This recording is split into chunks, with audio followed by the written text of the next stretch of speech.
leaders are going to be meeting at the Oval shortly.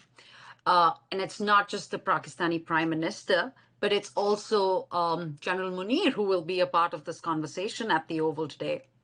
Why include a military chief in a democracy like America? There's a lot of ways to read into it.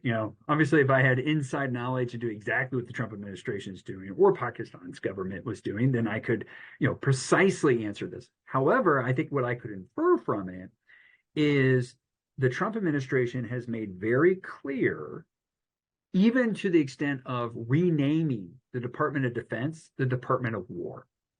They have made very clear the idea that they're very comfortable with the fact that military affairs is central part of what governments do.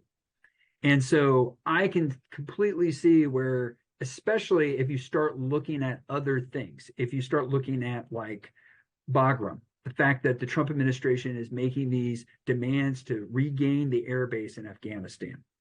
And the reason why is because they're like, we want to be able to have military presence towards China.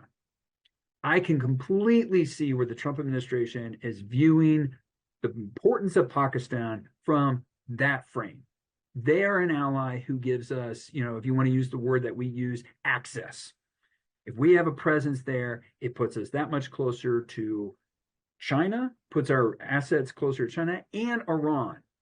And indeed, recently with the attack, the Midnight Hammer that happened a few months ago, that was enabled by having this type of access, by having U.S. bases, U.S. personnel in other countries, so forth.